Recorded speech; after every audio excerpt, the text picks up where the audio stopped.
Black Childers, whom I feel very bad that I don't know his history because it's a gap in my otherwise encyclopedic knowledge. The history goes back long enough.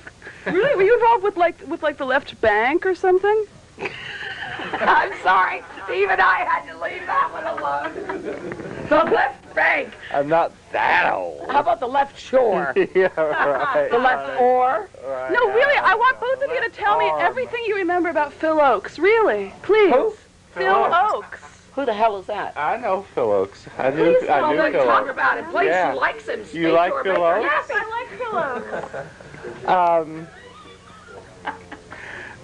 That's an odd question to ask me though, because I was a kid and I was madly in love with Phil Oakes. Incidentally. Not you, Lee. You need the pen on his red and purple song. Yeah, see how color coordinated I am, and I didn't even do it on purpose. I just got up this. Oh, in fact, I didn't even get up this morning. Can we intertwine Oh yeah, let's intertwine our legs. Thank you. Sort of cross-hatching. There we go. Cross-hatching. Because I didn't even go home last You night. see how he is? Uh-huh.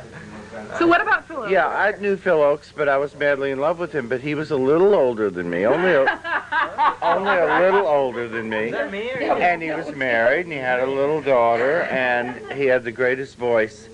I still think he had the greatest voice. Yes. The greatest voice. Yes. And so I was madly in love with him, and he was very shy, and I was very shy because I was a little kid then. Now, I just would walk right up to him. Oh no, I'd put a volume in his drink and fuck him. But Good night, mother. Turn off now, my love.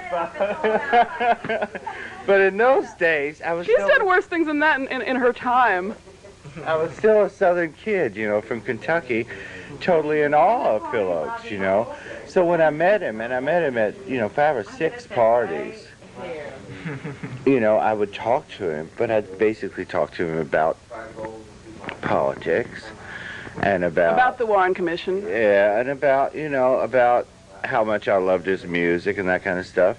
And see, I wasn't even a rock and roll legend then, so which I am now, and so I couldn't even use that ploy because he wanted. What made you a rock and roll legend? Because I feel very bad that I don't know this. May I answer that for you? Yeah. I thought you'd like it if I jumped in.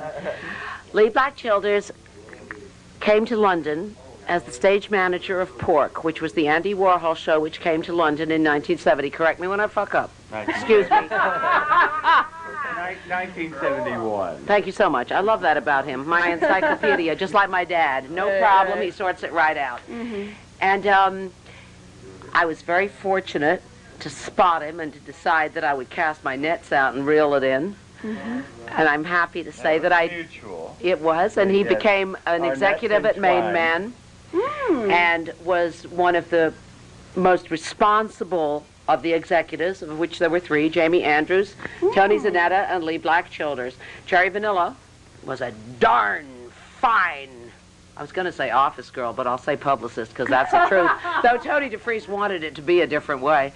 And Leee went on ahead and broke David Bowie in America, and then he looked after Johnny Thunder and the Heartbreakers. He looked after Levi and the Rockettes and never lost a troop. Lived with Iggy Pop for 7 months. You certainly did. And the only reason that was left out was because Iggy and you are not that.